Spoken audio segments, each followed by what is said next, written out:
आज मैं आपको इतिहास के उस पन्ने से रूबरू कराने जा रही हूँ जिसको सुनकर आपके मन में कई तरीके के सवाल आएंगे, लेकिन उनका जवाब आपको खुद ही तलाशना होगा, क्योंकि बात देश के सच्चे सपूतों के बारे में है। बात देश के लिए बलिदान देने वाले वीरों की है। बात सच और झूठ की है। बात इतिहास के उस पन्ने की जिसको जब भी पलट कर देखा जाता है, सवाल ये उठता है कि क्या इसे हमसे छिपाया गया, या फिर एक सोची समझी रणनीति के तहत हमें सिर्फ वो पहलू दिखाया गया जो इतिहास पर अपनी हुकूमत जताने वाले हमें बताना चाहते थे। आइए सबसे पहले इतिहास के पन्नों को खंगालते हैं, फिर आप खुद इन सवालों का जवाब तलाशने की कोशिश करना। लेकिन उससे पहले हमारे YouTube चैनल बेबाक पल्लवी को सब्सक्राइब करके बेल आइकन दबा लीजिए, ताकि हमारी आने वाली हर वीडियो आप तक सबसे पहले पहुंचे। और हाँ, अगर आप हमारी वीडियो को Facebook पर देख रहे हैं तो लाइक और फॉलो करना बिल्कुल ना भूलें। आइए वीडियो की शुरुआत करते हैं। आज हम बात करेंगे भारत माता के उस जाबाज सपूत की जिसने देश को अंग्रेजी गुलाम की जंजीरों से मुक्त कराने के लिए चरखा चलाने के बजाय युद्ध का रास्ता चुना और हंसते हंसते फांसी के फंदे को गले लगा लिया। लेकिन क्या आपने सोचा कि किसके धोखे या फिर किसने अंग्रेजों के सामने गवाही दी जिसकी वजह से माँ भारती के इस लाल को अंग्रेजों ने फांसी पर चढ़ा दिया? मैं दावा करती हूँ इस बात का, जब आपको इसके बारे में पता चलेगा आपके होश उड़ जाएंगे। जब भगत सिंह पर दिल्ली में अंग्रेजों की अदालत में असेंबली में बम फेंकने का केस चला तो भगत सिंह और उनके साथी बटुकेश्वर दत्त के खिलाफ गवाही देने वालों में एक शोभा सिंह थी और दूसरे थे शादीलाल। इन दोनों ने भगत सिंह और उनके साथियों के खिलाफ गवाही दी। इसके अलावा 4 और गद्दार थे। और आश्चर्यजनक बात तो ये है कि आज इन सभी के परिवारों को अंग्रेजों से लेकर कांग्रेस के नेता तक धनवान बनाते आए हैं। आपको ये सुनकर हैरानी होगी कि शोभा और शादीलाल को वतन से की गई इस गद्दारी की सजा नहीं बल्कि इनाम मिला था। दोनों को न सिर्फ सर की उपाधि दी गई बल्कि और भी दूसरे तरह के फायदे मिले। दिल्ली में शोभा सिंह को बेशुमार दौलत और करोड़ों के सरकारी निर्माण कार्यों के ठेके मिले। आज दिल्ली के कनॉट प्लेस में स्थित सर शोभा सिंह स्कूल में कतार लगने के बाद बच्चों को प्रवेश नहीं मिलता। वहीं शादीलाल को बागपत के नजदीक अपार संपत्ति दी गई। आज भी शामली में शादीलाल के वंशजों के पास चीनी मिल और कई शराब कारखाने हैं। देश की जनता की नजरों से शादीलाल और शोभा सिंह घृणा के पात्र पहले भी थे और अब भी हैं। शादीलाल का गांव वालों ने तिरस्कार कर दिया था और उसके मरने के बाद किसी भी दुकानदार ने अपनी दुकान से उसके लिए कफन का कपड़ा तक नहीं दिया। शादीलाल के लड़के उसके लिए कफन दिल्ली से खरीद कर लाए, तब जाकर बताया जाता है कि उनका अंतिम संस्कार हो सका था। हालांकि इस मामले में शोभा सिंह खुशनसीब निकला।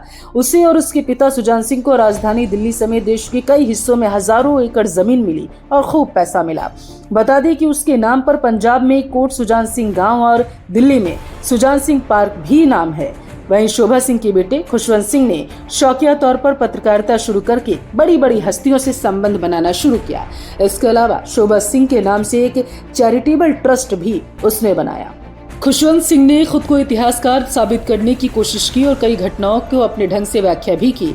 खुशवंत सिंह ने भी माना है कि उसका पिता शोभा सिंह 8 अप्रैल 1929 को उस वक्त सेंट्रल असेंबली में मौजूद था जहां भगत सिंह और उनके साथियों ने धुएं वाला बम फेंका था। बकौल खुशवंत सिंह बाद में शोभा सिंह ने यह गवाही दी। शोभा सिंह 1978 तक जिंदा रहा और दिल्ली के हर छोटे बड़े आयोजन में बाकायदा आमंत्रित अतिथि की हैसियत से जाता था।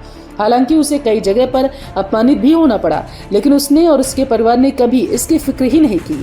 खुशवंत सिंह का ट्रस्ट हर साल सर शोभा सिंह मेमोरियल लेक्चर भी आयोजित करवाता है, जिसमें बड़े बड़े नेता लेखक अपने विचार रखने के लिए आते हैं। बिना शोभा सिंह की असलियत जाने या फिर यूं कहें कि जानबूझकर अनजान बने उसकी तस्वीर पर फूल माला चढ़ा जाते हैं। शोभा सिंह और शादी राम के बारे में आपको बता दिया। अब बात अगले व्यक्ति की करते हैं।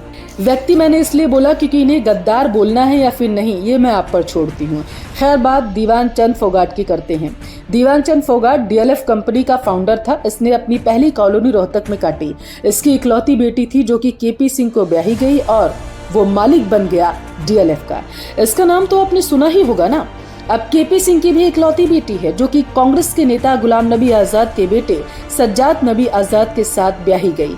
अब ये DLF का मालिक बन चुका है। और वहीं जीवनलाल मशहूर एटलस कंपनी का मालिक था। ये वो लोग जो आज नामी कंपनियों के मालिक हैं, या यूं कहें कि आधी दिल्ली के मालिक। लेकिन बात अगर करें भगत सिंह, सुखदेव और राजगुरु के बारे में तो इनका परिवार कहाँ है, किस हाल में? जहां उन्हें फांसी दी गई यानी कि लाहौर सेंट्रल जेल, वहां उनकी किसी चीज को सजे कर रखा गया भी है या फिर नहीं। शायद आप में से किसी ने जानने की कोशिश तक नहीं की। दुख की बात तो ये है, लेकिन सत्य भी यही। खैर, मेरी बस ये कोशिश थी कि मैं देश के उन वीर सपूतों के बारे में आपको थोड़ी सी जानकारी दे सकूं, जिन्होंने अंग्रेजों के दांत खट्टे किए, जिनसे अंग्रेज डरते थे इस बात से कि अगर ये युवा कुछ और दिन जीवित रहे तो उनके दिन भारत से लग जाएंगे। इसी वजह से मां भारती के लाल उनकी आंख की सबसे बड़ी किरकिरी बन चुके थे। खैर, इस वीडियो में मैंने आपको भगत सिंह, सुखदेव और राजगुरु के खिलाफ गवाही देने वाले 2 व्यक्तियों के बारे में विस्तार से बताया। अगर आप बाकी आरोपियों के बारे में विस्तार से जानना चाहते हैं तो कमेंट करके मुझे जरूर बताएं। मैं कोशिश करूंगी कि जल्दी ही आपके लिए रिसर्च करके विस्तार से बाकी लोगों के बारे में भी बता सकूं। दोस्तों, अगर वीडियो में दी गई जानकारी अच्छी लगी हो तो लाइक और शेयर जरूर करें, ताकि हमारे वीर सपूतों की वीर गाथा अन्य लोगों तक भी पहुंच सके। जय भारत।